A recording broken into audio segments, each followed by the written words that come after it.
हम ज्ञान फ्यान के चक्कर में नहीं रहते महाराज जी। हम क्या अच्छा, और हम वैराग्य फैराग्य से हम भक्ति बहुत करते हैं। वाह भाई, तू तो लग रहा है भागवत के ऊपर पहुंच गया है।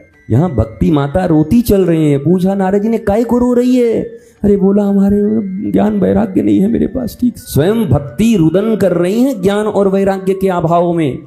उनके अचेत होने के कारण, मूर्छित होने के कारण हम कितनी आराम से कह देते हैं। और पता नहीं कहां से सीख लिया हम लोगों ने। सड़क चलते किसी से पूछ लिया, कोई रास्ते में मिल गया, कोई यहाँ छाप करके मिल गया, राधे राधे भैया, राधे राधे। अरे भक्ति नाच रही तुम्हारी भक्ति, राधे राधे। ज्ञान कहाँ है तुम्हारा? Where is your knowledge? Where is your independence? Where is your liberty?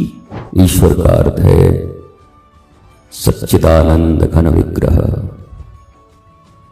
Sachchidanand रूपाय विश्वोत्पत्त्यादि Hathaway तापत्रय विनाशाय श्री कृष्णाय वयं नमः।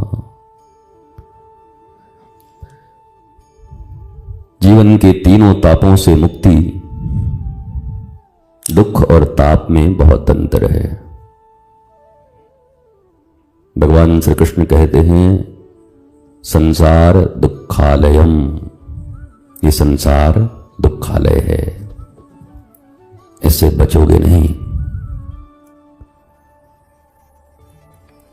और शरीर रोग मंदिरम, ये शरीर रोग का मंदिर है, इससे भी नहीं बचोगे।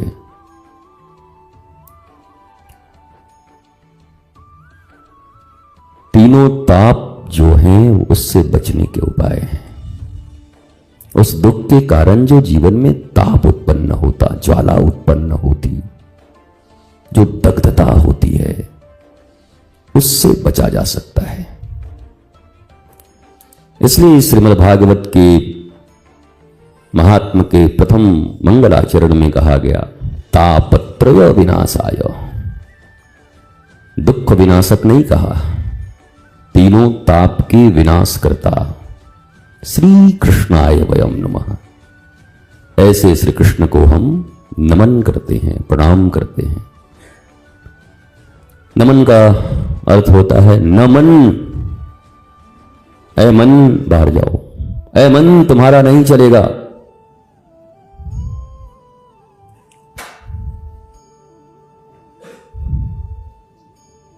तो किसका चलेगा? बोला उनका चलेगा। वो कौन है?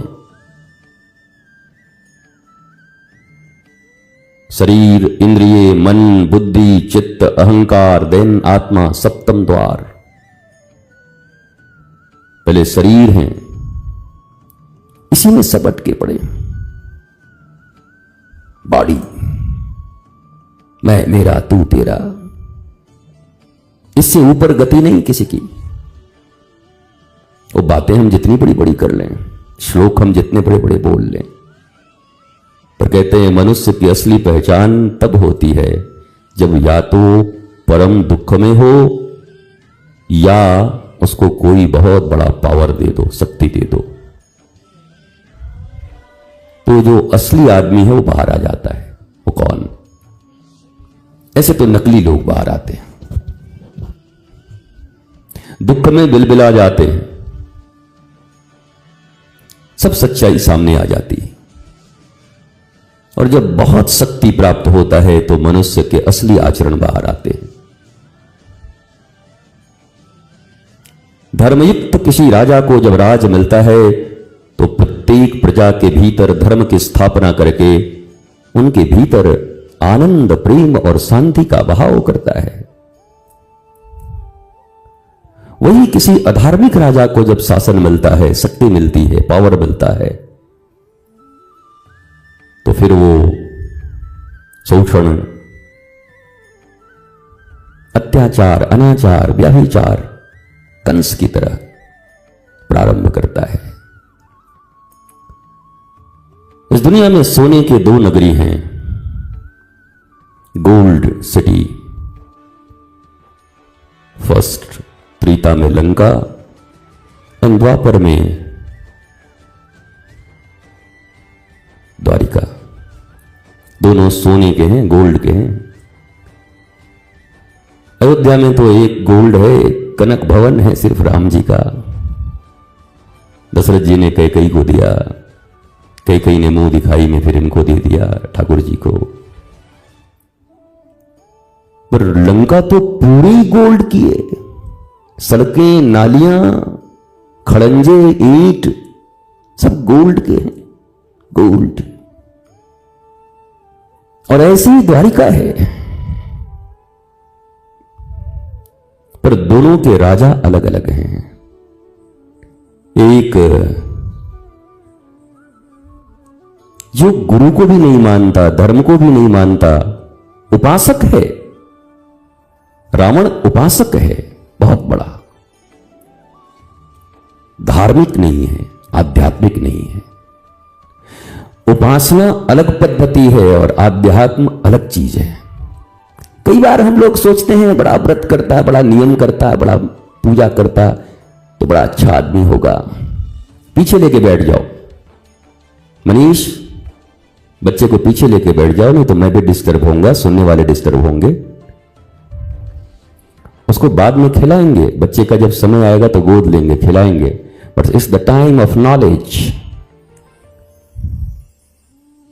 जब वो माखन चोर रहेंगे ठाकुर जी, तब ब्रज में लीला करेंगे माखन चोरी की। पर अब बीच कुरुक्षेत्र में जाके माखन चोरी नहीं करेंगे, तब गीता का दान देंगे, गीता का ज्ञान देंगे। ये सामान्य लोगों को यही ज्ञान नहीं है इस जीवन में हम लोगों को। हाँ गुरुजी बच्चा है तो आप बच्चे को ऐसा बोलेंगे। अब वहां युद्ध लगी थी और वहां बच्चा जाकर के बंसी बजाने लगता और कहता हम माखन चुराएंगे, तो लंका लग जाती अर्जुन की। तो वहां द्वारिकाधीश खड़े हैं ऐसे चक्र सुदर्शन लेकर, एक हाथ में बंसी तो एक हाथ में चक्र सुदर्शन है, दोनों है। कब बंसी बजानी है और कब चक्र सुदर्शन चलाना है ये कृष्ण को पता है, ये धर्म को पता है। और ये जिसको पता है वही धार्मिक है, वही स्पिरिचुअल है। होना सब चाहिए, पर टाइम, प्लेस एंड पर्सन, देश, काल और पात्र, कौन सा देश है, कौन सा काल है और कौन सा पात्र है सामने, उसके अनुरूप हमारे कर्म होते हैं। एक ही भगवान ने, एक ही ईश्वर है ठाकुर जी। सबरी के जूठे बेर खाते हैं तो किसी को खत्म भी करते हैं। एक ही गुरु रूप में खड़े हैं वशिष्ठ, विश्वामित्र।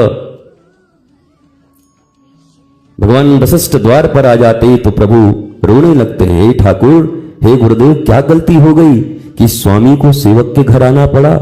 एक आवाज लगाया होता तो सेवक आपके द्वार पर होता। हे गुरुदेव, आपको आने की जरूरत क्यों पड़ी? और एक उपासक है वेदों का मर्मज्ञ, मार्तंड विद्वान,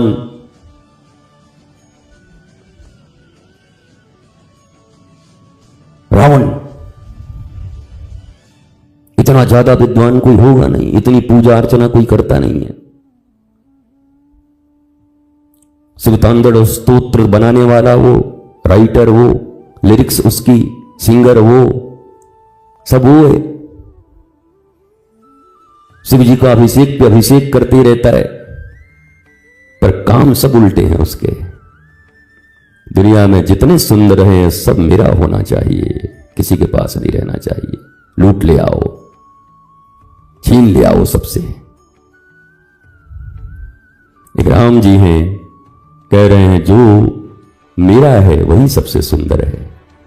एक ऐसा है जो कह रहा है जितना सुंदर है वो सब मेरा होना चाहिए। एक राम जी कह रहे हैं जो मेरा वो सबसे सुंदर है। पूरा सुंदर लेंगे तो रावण बन जाएंगे, सब तुम्हारे लिए थोड़ी। जो तुम्हारे जो प्राप्त है वही पर्याप्त है, नहीं तो सर्वत्र दुख व्याप्त है। जो है इट्स एनफ। जीवन का कोई उद्देश्य नहीं होता, जीवन अपने आप में एक उद्देश्य है। 84 लाख योनियों के बाद, पशुओं में भटकने के बाद, कृमि बटप बनने के बाद भगवान ने मनुष्य बनाया है। इसका लक्ष्य क्या होगा? दुर्लभो मानुषो देहि देहि नाम क्षणभंगुर। मनुष्य है, यही लक्ष्य है। तत्प्रापि दुर्लभम मन्ये वैकुंठ प्रिय दर्शनम। चलो लक्ष्य बनाना ही है तो वैकुंठनाथ के किसी प्रिय का दर्शन हो जाए, उनकी संगति हो जाए, सत्संग हो जाए, कभी दर्शन हो जाए उनके, कभी उनका बरस परस कुछ भी हो जाए, यही परम लाभ है। सुदामा जी जब वापस आ रहे हैं तो भगवान ने दिया तो कुछ नहीं, तो सुदामा के एक बार मन में आया, यार कंजूस आदमी लगता है, सेवा तो बहुत की, दिया नहीं कुछ। वो लेकिन तुरंत संभलते हुए सुदामा जी कहते हैं, अयम ही परमो लाभो। ओ हो, कहां मैं हड्डियों से जकड़ा हुआ, कहां मेरी हड्डियां गड़ रही हैं, और कहां कमल नयन भगवान, कमल से भी कोमल, माखन से भी कोमल भगवान ने मुझे कितने देर तक भुजा में बांधे रखा। क्या यह मेरी कम उपलब्धि है? क्या एक कम प्राप्ति है? भगवान ने मुझे गले लगाया।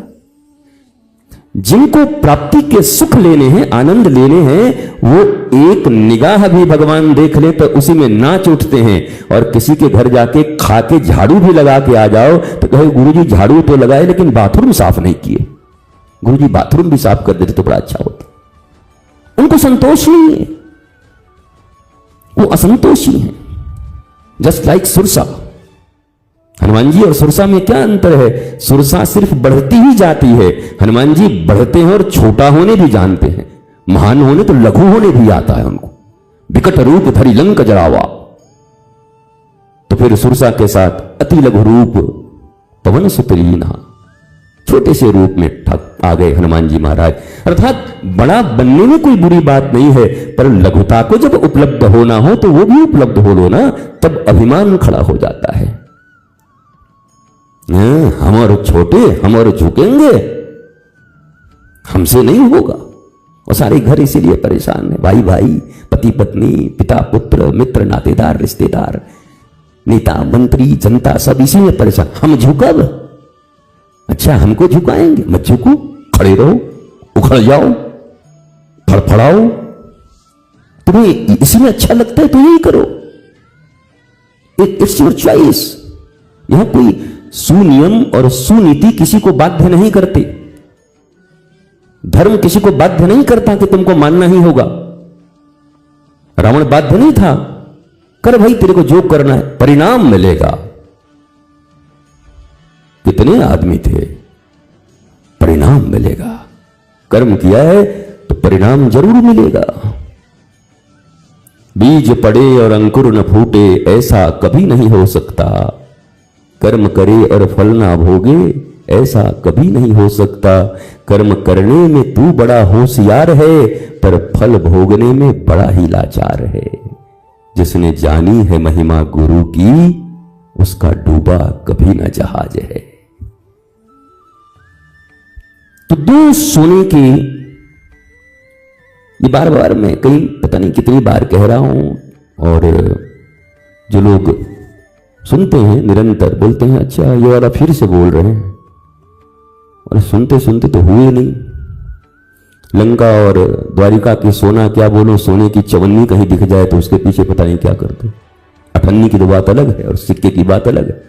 चवन्नी दिख जाए तुम्हारी नीयत बदल जाए तो सुनने से लाभ नहीं है। मौखिक ज्ञान नहीं व्यवहार, ऐसी शिक्षा को धिक्कार। मौखिक ज्ञान है पर व्यवहार में नहीं है, ऐसी शिक्षा धिक्कारने के योग्य है। वो शिक्षा हमारे भीतर होनी चाहिए, वो शास्त्र हमारे भीतर हमारे आचरण में होना चाहिए। साविद्या या विमुक्त, जो लोग मुक्त हैं वो विद्वान हैं। कोई कहता गुरुजी हम विद्वान नहीं है लोग, बोला आधे घंटे बातचीत करो फिर हम समझे। आधे घंटे में बातचीत करते क्या क्या दुख है, ये बर्बाद हो गया, हाँ ये हो गया।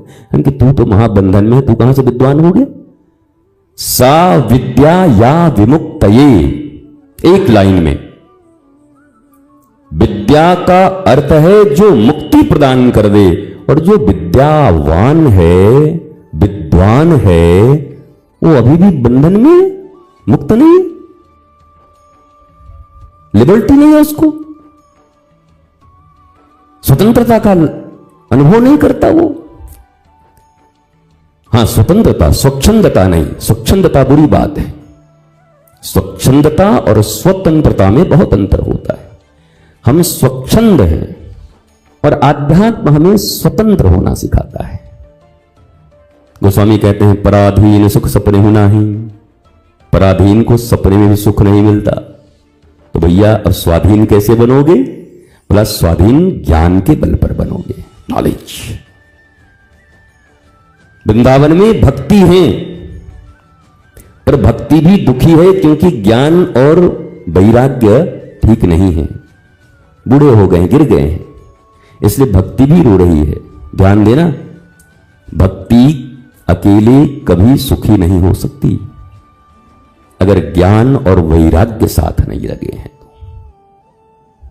कई लोग कहते हैं हम ज्ञान ध्यान के चक्कर में नहीं रहते महाराज जी, हम अच्छा, और हम वैराग्य फैराग्य से हम भक्ति बहुत करते हैं। वाह भाई, तू तो लग रहा है भागवत के ऊपर पहुंच गया है।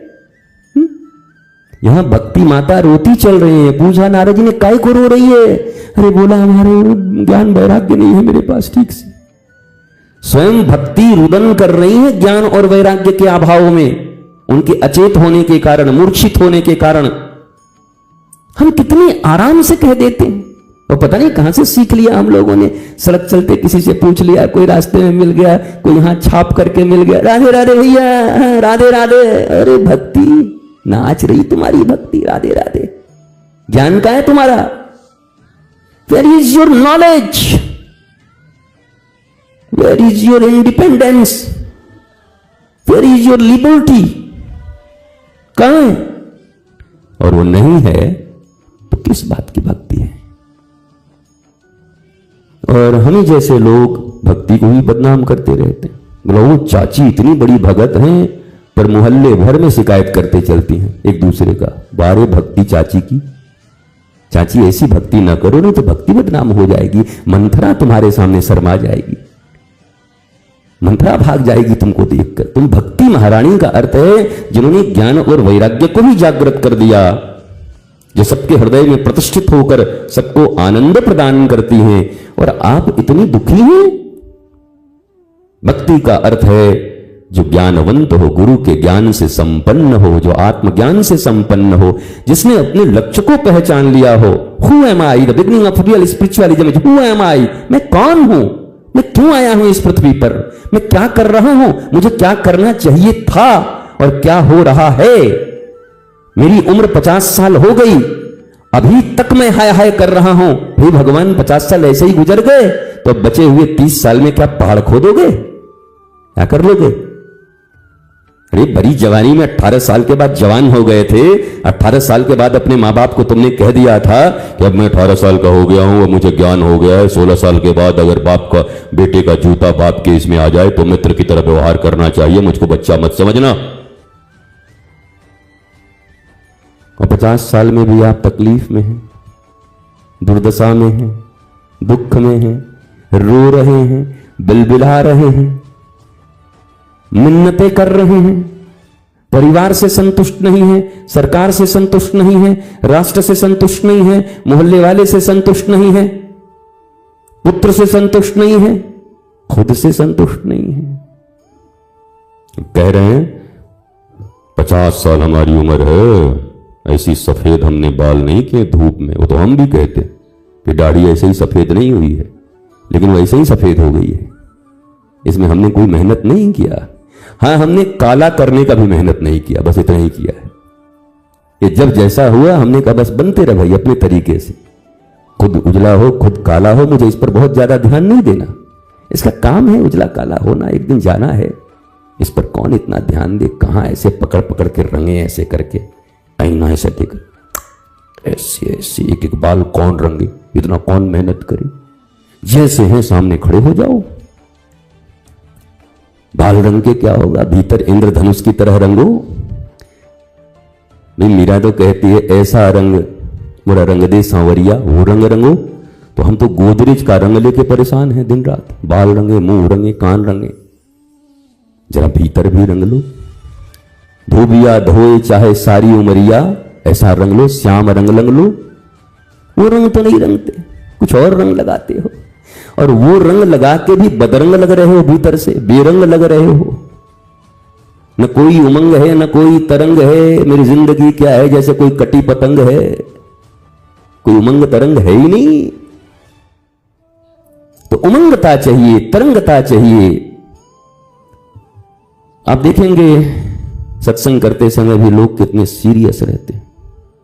अचानक अपने मोबाइल निकाल करके अपना सेल्फी एक बार देख लिया करो, सुनते सुनते आपको अरे अरे मैं हूं सत्संग सुनते समय ऐसा मुंह मेरा। बहुत कम लोगों के चेहरे पे मुस्कुराहट होती है, एकदम चेहरा तनाव में आने लगता है। मैंने कई बार देखा है ऐसा गोल लौकी की तरह जो चेहरा है वो चेहरा एकदम ऐसा लंबा हो जाता है बोल के सीरियस होते होते। फिर मैं सोचता हूं यार एक आध घंटा कर दिया तो ये आदमी का खाली चेहरे नजर आएगा, शरीर नजर नहीं आएगा, इतना लंबा हो जाएगा। इतना लंबा चेहरा कर लेता आदमी। थोड़ी मुस्कुराहट हो, थोड़ी खिलखिलाहट हो आपकी जिंदगी में। बोला कहां बैठे? बड़ा सत्संग कर रहे थे जी, बड़ा आनंद आया, बड़ा मौज आया जी। बस कहां बैठे थे? भाई कमर सत्संग से आ रहे हैं, बर्बाद हो गए। सत्संग में आदमी आनंदित होने आता है, अपनी एंजाइटी से मुक्त होने आता है, रोगों से मुक्त होने आता है अंदर बाहर के। और तुम सत्संग से दुखी होके जा रहे हो, वो भी वृंदावन से। ठाकुर भी कहता होगा कि ऐसा नमूना तो हमने नहीं बनाया था, ये कहां से आ गया? जो वृंदावन के सत्संग में भी दुखी होकर चला गया, ये नमूने आते कहां से? मैंने कई लोगों को देखा, वो दोपहर में कुछ हो गया, वो शाम को सत्संग करके आप सत्संग नहीं सत्संगा कर दीजिए, पर उनका जो चेहरा है तमतमाया हुआ दोपहर का, वो ठीक नहीं होगा। बालक की तरह हो, अभी चॉकलेट मिला खिलखिला दो, कोई छीन लिया थोड़ा सा रो लो, फिर 2 मिनट में हंस लो। ऐसी सहजता होनी चाहिए। इसी को परमहंस तत्व कहते हैं। जिनको परमहंस कहते हैं ना, what do you mean by Paramhans? जिनके पास बाल सुलभ स्वभाव है, सहजता है, कॉम्प्लिकेटेड नहीं है, जो जटिलताएं नहीं है जिनकी जिंदगी में, बड़े सरल हैं, बड़े सहज है। हंसे तो खिलखिला के हंस गए, हा। रो तो हमको बहुत बुरा लगा जी, कोई बात नहीं। वैसा नहीं कि तुम इतना जो मुस्कुरा रहे हो क्या गम है भैया जो छुपा रहे हो, वो दोहरा आचरण नहीं करते हो, वो जैसे हैं वैसे ही। और ऐसा ही होना चाहिए मनुष्य को। रोने का मन करो, खूब रो ठाकुर के सामने। चैतन्य महाप्रभु अपने स्टूडेंट्स को पढ़ाते पढ़ाते जब उनको श्री कृष्ण की याद आ जाती तो पढ़ा रहे हैं व्याकरण इत्यादि, दोनों हाथ उर्द बाहु करके, हा कृष्ण हा मोर बाप कोथाए गेले मोर बाप कोथाए, करुण क्रंदन कर उठते श्री कृष्ण हा कृष्ण हा कृष्ण हा कृष्ण। महाप्रभु ऐसे करते, वो नहीं सोचते थे कि अब लोग हैं क्या कहेंगे, जरा हम उधर जाकर के थोड़ा सा, और अगल बगल में लोग देखते हैं कि प्रवचन के बाद इसके भीतर कोई प्रभाव है कि नहीं, वो देखे कि थोड़ा बहुत ये है तो ये भी ऐसे। अपनी कोई समझ नहीं है, मौज लीजिए ना, अपनी तरीके से समझिए। ये प्रतिदिन का सत्संग इसलिए होता है, मैं जब कभी एयरपोर्ट पे जाऊं, किसी भी सिटी में जाऊं, कहीं भी देश में जाऊं, लोग मुझे बस इसी से, गुरुदेव मैं नियमित सत्संग दे, बहुत आनंद आता है गुरुदेव, हंसाते हंसाते आप सब कहते हो, बड़ी बड़ी नॉर्मल स्थिति में सारी बातें कह देते हो। यद्यपि शब्दों का विन्यास करना विद्वता मेरे गुरु ने मुझे सिखाया है, वो समस्त व्याकरण के हिसाब से मैं आपसे चर्चा कर सकता हूं, शास्त्र उपयोगी चर्चा कर सकता हूं, परंतु एक जो सहजता है, हमने कहा भैया गुरु और सदगुरु में क्या अंतर है, कई बार हमने कहा, बोला गुरु तो वो है जो आपको मार्ग बताता है। तो मार्ग बताने वाले तो बहुत है, मैंने कहा ठेका का भी मार्ग बताते हैं लोग, भैया ठेका का, बोला वो बाएं तरफ जाओ पी लो, वो भी गुरु है तुम्हारा उस समय के, मार्ग बताया भाई, रास्ता बताया तुमको जाने के लिए। और एक है सदगुरु कहा, जो सत्य से तुम्हारा परिचय कर, आनंद से जो तुम्हारा परिचय कराते हैं, चित्त शक्ति ज्ञान से जो तुम्हारा परिचय कर, सत्य चित्त आनंद इनसे जो परिचित कराते हैं, मतलब वो सदगुरु है।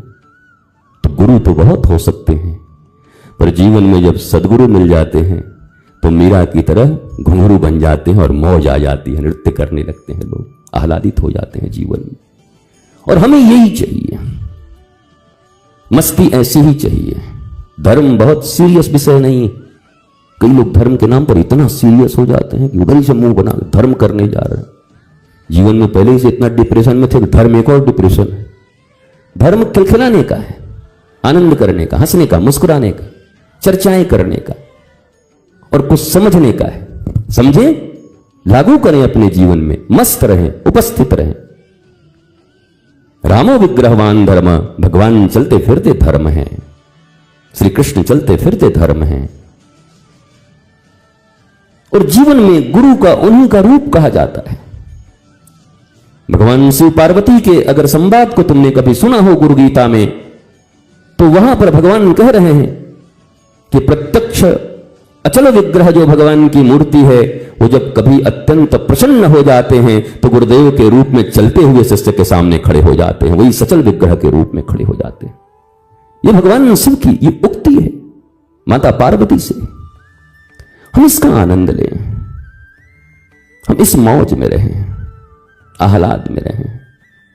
अनिर्णय की स्थिति न हो जीवन में, निर्णय पक्का हो। निर्णय, डिसीजन मेकिंग पावर बहुत पक्का होना चाहिए।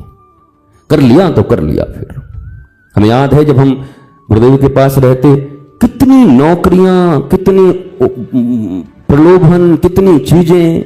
हम ऐसे गुरुजी की तरफ देखते, गुरुजी मुस्कुराते, माया। हम क्या जी, एक से एक लोग आते, हाँ आपका तो ऐसे हो गया, वहां हो गया। भैया सांस लेने दे, थोड़ा रहने दे। दुनिया में ऐसी इतनी बेरोजगारी है, लोगों को दिलवा जाके हमारे पीछे काय को पड़ा है भाई। हमको ऐसे ही अच्छा लगता है, ऐसे ही मौज आती है। तो एक तो चीज है, जीवन में किसी चीज का अभाव मत रखो। भावग्राही जनार्दन, कह रहे भगवान कैसे हैं? जनार्दन कौन है? भावग्राही। हम कौन हैं? अभावग्राही। हमारे जीवन में सर्वदा क्या है? चाय में चीनी कम था, आज गर्मी बहुत है, हमारा पंखा नहीं चल रहा है, आज हमारा चादर चूहा कुतर दिया, गुरुजी के पास गए, गुरुजी दर्शन नहीं दिए, आज लाडली प्रसादम में सब्जी नहीं ठीक से बना, हमको तो केवल दाल मिला। ये आदमी सुबह 4 बजे से उठ के रात 12 बजे तक अभाव में जीता है। ये कौन सा आदमी? उसके बाद भी कह रहा है कि हम सुखी कब होंगे। भैया वो भावग्राही जनार्दन है, वो भावों को ग्रहण करते हैं और तुम्हारे जीवन में केवल अभाव भरा पड़ा है। Then how is it possible कि तुम श्री कृष्ण के हो सकते हो, आनंद के हो सकते हो, प्रेम के हो सकते हो, कभी तुम राधा के हो सकते हो? ये कैसे संभव है? क्या भगवान नियम बदल देंगे? क्या अपनी विधि को पलट देंगे? तो जीवन से जैसे जैसे अभाव के भावों को मिटा दो। अभाव तो किसी का नहीं मिटता। रावण का मिटा, मंदोदरी जैसी सुयोग्य इतनी सुंदरी पतिव्रता पत्नी पाके भी घूमते रहता है, कहां से पकड़ ले आऊं, किसको हरण कर ले आऊं। तो अभाव तो उसका सोने की नगरी में रहता है, उसके बाद भी इसको लूट लूं, यहां से धन ले आऊं, क्योंकि उसके भीतर अभाव का अभाव नहीं है, अभाव का भाव भर गया है। ध्यान दो, अभाव का भाव खतरनाक है। जीवन में हमारे गुरुदेव कहा करते कि ना शब्द जिसके मुंह में है उसके साथ कम रहा करो। जो हर चीज में ना नहीं ना नहीं बोला, उसके साथ कम रहना। कोई कहे भैया एवरेस्ट पर्वत से ऊपर से लाना है एक जड़ी बूटी, हाँ जी चलो, अरे तैयार तो हो। हमने सुना है जो तू आवे एक पग मैं धाऊं पग हजार, मैं धाऊं पग हजार। भगवान कहते हैं तू एक पग तो आके देख, बाकी 1000 तो मैं दौड़ाऊंगा तुम्हारी तरफ। पर हम एक भी नहीं बढ़ाते, एक भी। निरंतर शिकायतें। आप मंदिरों में जाओ ना बिहारी जी के पास, और अगर दिलोमीटर होता किसी के पास, दिलोमीटर, सबके दिल में मीटर लगा देते और सुनते तो पता चलता कितने भगत लोग हैं, वो क्या कह रहे हैं वहां पर। बिहारी जी भी बार बार पर्दा लगवा के कहते हैं कि भाई पर्दा लगा यार, हटा जल्दी, निकाले इन लोगों को, ये भीड़ हटा। बोला फिर बोला नया तो बोला शायद कोई आवे उसमें, देखो पर्दा लगा रहे हैं बार बार कि कोई तो आवे, लेकिन जब पर्दा खुल रहा है तो वही लोग खड़े हैं लिस्ट लेकर के, फलाना ठिकाना ऐसे ऐसे 5 करोड़ का 50 करोड़ का हो जाए, फूलों का बंगला बनवाऊंगा, 100 करोड़ का ठेकेदारी मिल जाए, फूलों का बंगला बनवाऊंगा। बिहारी जी बोलते हैं 100 करोड़ तुझे दे करके अब 25,000 का फूलों का बंगला बनवाना मैं ही तेरे को लगता हूं मूर्ख? अरे मैं श्री कृष्ण हूं, चतुर हूं, 25,000 में खुद ही बनवा लूंगा फूलों का बंगला। तुझे 100 करोड़ दे के फूलों का बंगला बनवाऊं मैं? तू माली को 25,000 देगा, मैं तुझे 100 करोड़ दे दूं? सीधा माली के पास में जाऊंगा, ले 25,000 हमारा फूलों का बंगला बना दे आज।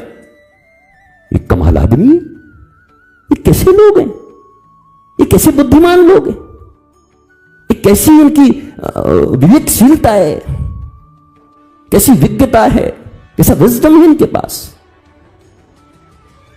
इसलिए तो मैं कहता हूं वो बाबा जो रोज जाते थे बिहारी जी के सामने से, बिहारी जी जय हो देव मेरे लाला, खुश रहो मुस्कुराते रहो। गोस्वामी जी एक दिन निकले सब चारों पांचों, बोला ये हमारे लाला को आशीर्वाद दे के जाता है, ये भगवान बना रहा। इधर तू भगवान है वो आशीर्वाद देगो? तो उस संत ने बड़ी प्यारी बात कही, बोला हमारे लाला के पास सुबह से लेकर रात तक लोग आते हैं। छोटे से लाला है, 8 साल के 7 साल के, बिहारी जी 9 साल, सब मांगने वाले। और ये 6, 7, 8 साल के बच्चे के पास जाते हैं तो चॉकलेट लेके जाते हैं, मिठाई लेके जाते हैं, आप खाइए। यहां तो मंगताओं की भीड़ लगी दिन रात। सो मैं बाहर से ही जाता हूं, लोग बिहारी जी मुस्कुराते रहना, लाला खूब मुस्कुराओ, मैं तो यही तुमसे मांगता हूं।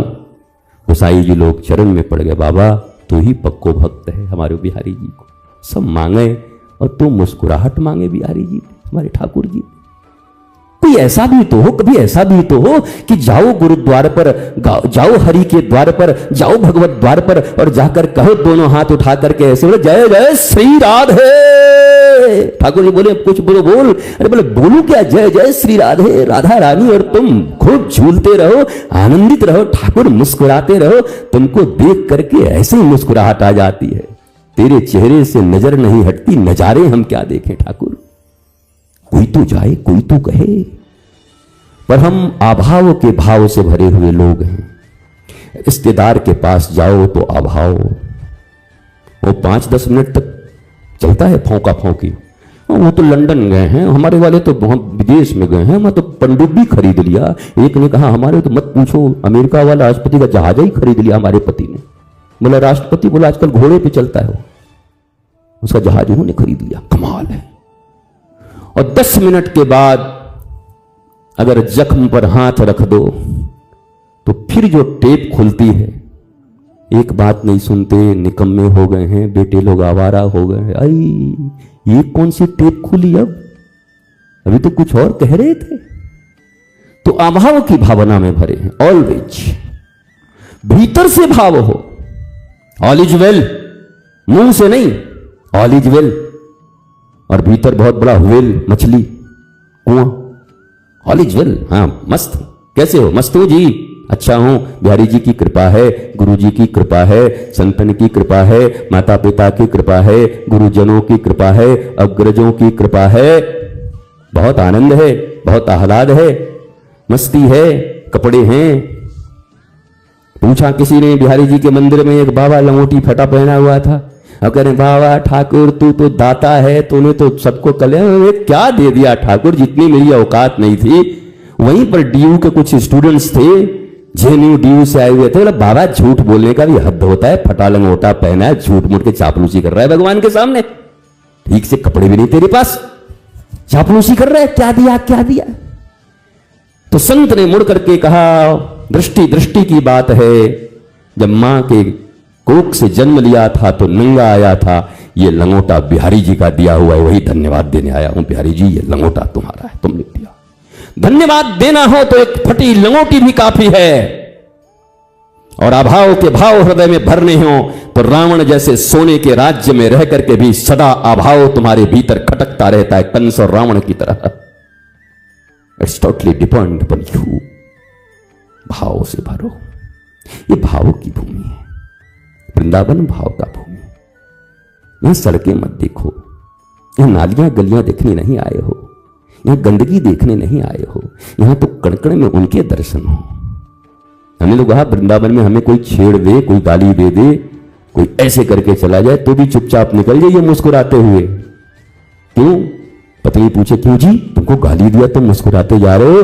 तो कह देना इस वृंदावन में ठाकुर के सिवा होगा कौन, वही छेड़ के गया होगा, नंदलाल छेड़ के चला गया, और है कौन यहाँ पर। ऐसी भावना ब्रज की गलियों में, तब ब्रजवास तुम्हारा सफल है, और नहीं तो ब्रज से भी शिकायत करके एक दिन वापस चले जाओगे। यहां भी तुम्हें पता नहीं क्या क्या रोग नजर आएंगे, यहां पर भी तुम्हें अभाव नजर आएंगे, यहां पर भी तुम्हें पाप ताप नजर आएंगे। अरे यहां तो तुम पाप मोचन भगवान का दर्शन करने, आज पाप मोचनी एकादशी है, पाप मोचनी एकादशी है।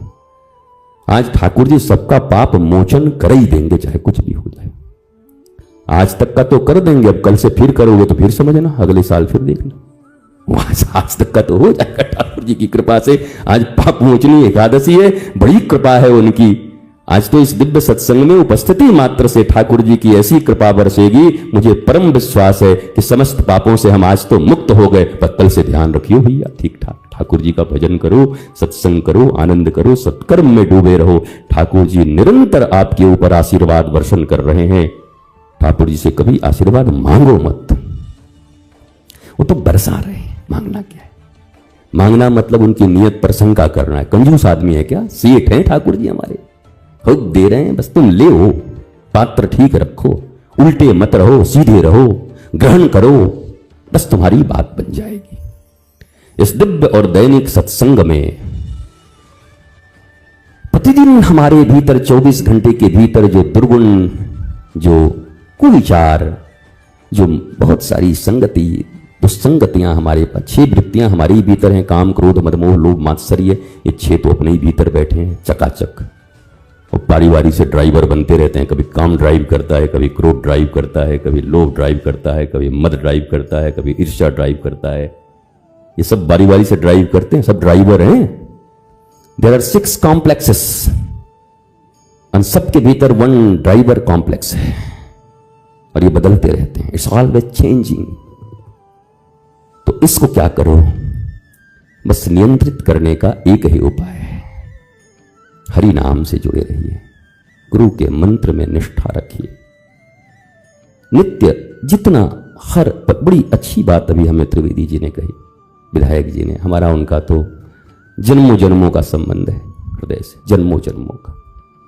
वो तो बस निगाहें पहचानती हैं। उन्होंने कहा न जाने कौन सी घड़ी अंतिम घड़ी हो, कुछ खबर नहीं इस युग में, काल के युग में तो बस बड़ी व्याकुलता रहती है, कैसे दर्शन हो जाए, कैसे मिलन हो जाए, संत मिलन हो जाए। हमने कहा बात तो आपकी बिल्कुल पक्की है, संत और ऐसे व्यक्ति में क्या अंतर है? यह व्यक्ति सैकड़ों साल का योजना बनाते रहता है, भविष्य के लिए डरता रहता है, पास्ट को लेके कचकच करते रहता है, शोक में मेरे साथ ऐसे हुआ, मेरे साथ ये हुआ, मैं ऐसे बताऊंगा, मैं भविष्य में उसको बर्बाद कर दूंगा, भविष्य में मैं राजा बनूंगा, यही करते रहता है दिन रात। चलो संत क्या है? बोला बस इसी पल को अंतिम पल मानते हैं, ना आगे भी जाने ना तू, पीछे भी जाने ना तू, जो भी है बस यही एक पल है। इतना तो आशा भोसले जानती थी, तुम क्यों नहीं जानते? तुमको भी तो जानना चाहिए। वो मुंबई में रह करके, बॉलीवुड में रह के इतना जानती हैं कि आगे भी जाने ना तू, पीछे भी जाने ना तू, जो भी है बस यही एक पल है। Past is history and future is mystery, present is everything. ये प्रेजेंट आपके पास है, वर्तमान ये अंतिम क्षण है। दिव्य कर्म करिए, सब कर्म करिए, अच्छे कर्म करिए। बोला अगले पल का कुछ पता नहीं ठाकुर जी, ये पल आपने दिया, ये आपको समर्पित है, आपके नाम में, आपके काम में, आपके धाम में। बस आप देखो ये एक एक पल आपके अगले एक एक पल का निर्माण करते जाएंगे, और वो पल ऐसा होगा निश्चल, कल कल शीतल, ऐसा होगा वो पल। बड़ी आनंद होगा अगले पल में। इस पल को बनाते जाओ, इस पल जागृत रहो, अवेयरनेस बस। बहुत आपको समय नहीं बनाने, पीछे क्या हुआ था, आगे क्या होगा, ये सब इतना जुगाड़ काहे को कर रहे हो भाई? इस पल वही बैठे हैं यहाँ पर, यहाँ बैठे बैठे कितने आदमी, अरे यार बताओ अभी तक एकादशी का कुछ दिया नहीं प्रसाद, ही बाबा खाली प्रवचन कर रहा है, झूठ मूठ का बिठाए हुए। कह रहे हमको तो बता आधे घंटा बोला था, 1 घंटे से बोले जा रहा है, चुप ही नहीं हो रहा है, बड़ा खतरनाक आदमी। पता नहीं वहां क्या आलू खाली खिला देगा, क्या करेगा, यही सब सोच रहे हैं सब। कोई सोच रहा है जल्दी उठे तो हम निकले, कोई सोच रहा है वो आदमी ने हमको कहा था रोज सत्संग होता है केवल 20 मिनट, ये तो पिछले लगा 20 घंटा करेगा, इसका कोई ठिकाना नहीं है इस आदमी का। चिंतित है यहां बैठ के भी, कोई दिल से नहीं डूबा है। अभी बैठे हैं तो यहीं बैठे, और जब उठेंगे और अब जाएंगे वहां कुछ प्रसाद इत्यादि मिलेगा तो फिर जो मिले फिर हम ही प्रसाद हो जाएंगे। जानत तुम ही हो, सत्संग में हम सत्संग हो जाएंगे, प्रसाद में हम प्रसाद हो जाएंगे। तो हम क्या करते हैं, सत्संग के समय प्रसाद की अभी चिंता हो रही होगी, और जब वहां बैठेंगे सत्संग बढ़िया था, ठीक ना, बड़ी बढ़िया बात, अब खा तो ले बढ़िया सब, आलू बताओ कि बढ़िया है कि नहीं, अब आलू का स्वाद ले। जब वहां रहो तो वहां डूबो, जब यहां रहो तो यहां डूबो। ये बड़ी बड़ा अद्भुत बात है मनुष्य के भीतर में, जब जहां है तब वहां नहीं है। इसके दुख का कारण भी यही है इस मनुष्य का, जब जहां है तब वही है, संपूर्ण रूप से 100%। इफ आई एम हियर, अगर मैं अभी यहां पर हूं, तुम यकीन मानो, न मुझे पास्ट की कोई चीज याद, न मुझे भविष्य की कोई चिंता है, न मुझे याद आती है, मुझे बस यही पल याद आ रहा है कि भगवान के इतने दिव्य भक्त सामने बैठे हुए हैं और ठाकुर जी हमसे कुछ बुलवा रहे हैं, कीर्तन चल रहा है, कथा। इस भावना से बैठा हुआ, कोई आगे पीछे कुछ नहीं, कोई योजना नहीं। Man proposes and God disposes. Man का काम है प्रपोजल बनाना, और भगवान आगे से बना बेटा, हम आगे तेरे को बताते। हम तो सोचते रहते हैं, भगवान अपना कुछ सोचते रहते हैं। इसलिए इस पल को अच्छे से जिंदा रखिए। एंड यही एम्बिशन है, यही लक्ष्य है। जो वर्तमान को अच्छा नहीं बना सकता वो फ्यूचर बनाने चला है। ये कैसे लोग हैं, कैसे पढ़े लिखे लोग हैं। They are educated, in which sense you are educated, let's tell me. Education का मतलब है इस पल में मौज से भरे हुए हैं, आनंद से भरे हुए हैं, मौज है, मस्ती है, आनंद है। अगला पल अच्छा ही होगा, अभी मस्ती है। बीज आनंद का डाला है तो पौधा भी आनंद का होगा, फूल भी आनंद का होगा, फल भी आनंद का होगा। बीज अभाव का डाला है, बीज संघर्ष का डाला है, बीज तनाव का डाला है, बीज डर का डाला है, मेरा क्या होगा, तो पौधा भी डर का होगा, फूल भी डर का होगा और फल भी डर का होगा। इतना तो आप समझते होंगे। Love you all. मस्त रहिए, खुश रहिए, आनंदित रहिए। भगवान की कृपा आप पर बस रही है। अपना अपना काम क्रोध मदमोह लोभ का छाता बस हटा दीजिए, जो छतवा लगाए हुए उसको हटा दीजिए कुछ कि ठाकुर जी बरस रहा है, हम पे भी बरस जाओ, और वो आप पर निरंतर बरसते रहेंगे। आइए सत्संग के विश्राम में एक लाइन सब संग संग ठाकुर का नाम लेते हैं। गुरु वचनों को रखना संभाल के, एक एक वचन में गहरा राज है। जिसने जानी है महिमा गुरु की, उसका डूबा कभी ना जहाज है। दीप जले और अंधेरा मिटे ना, ऐसा कभी नहीं हो सकता। ज्ञान सुने और विवेक न जागे, ऐसा कभी नहीं हो सकता। जिसकी रोशनी से रोशन जहान है, मेरा गुरुवर भी कितना महान है। जिसने जानी है महिमा गुरु की, उसका डूबा कभी ना जहाज है। गुरु परिपूर्ण समर्पित तू हो जा, धोखा कभी नहीं खा सकता। गुरु परिपूर्ण समर्पित तू हो जा, धोखा कभी नहीं खा सकता। लक्ष्मण रेखा सत्संग की हो तो रावण कभी नहीं आ सकता। लक्ष्मण रेखा, सत्संग की हो तो गुरुवाणी की हो तो संतवाणी की हो तो भगवत वाणी की हो तो रावण कभी नहीं आ सकता। अब तो होता ये हर पल आभास है, मेरे गुरुवर सदा ही मेरे साथ है। जिसने जानी है महिमा गुरु की,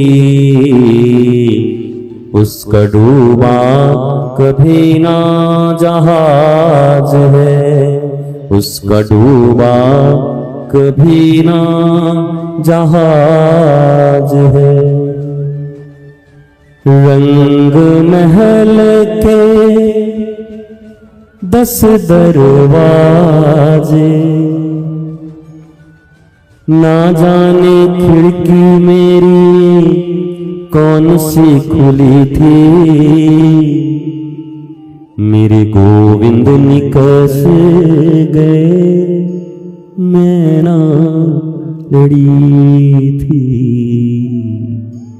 मेरे ठाकुर निकस गए, मैं ना लड़ी। 10 दरवाजे 10 इंद्रियां, खिड़की खुली मत रखना। किस खिड़की से मंथरा घुस के गोविंद को बाहर कर देगी 14 साल के लिए, कुछ खबर नहीं। एक मंथरा ही काफी है 14 साल के वनवास देने के लिए, इसलिए खिड़कियां भी बंद रखो। सुनो वही जो संत और गुरु कहें, शास्त्र कहे, देखो वही जो उनका निर्देश हो।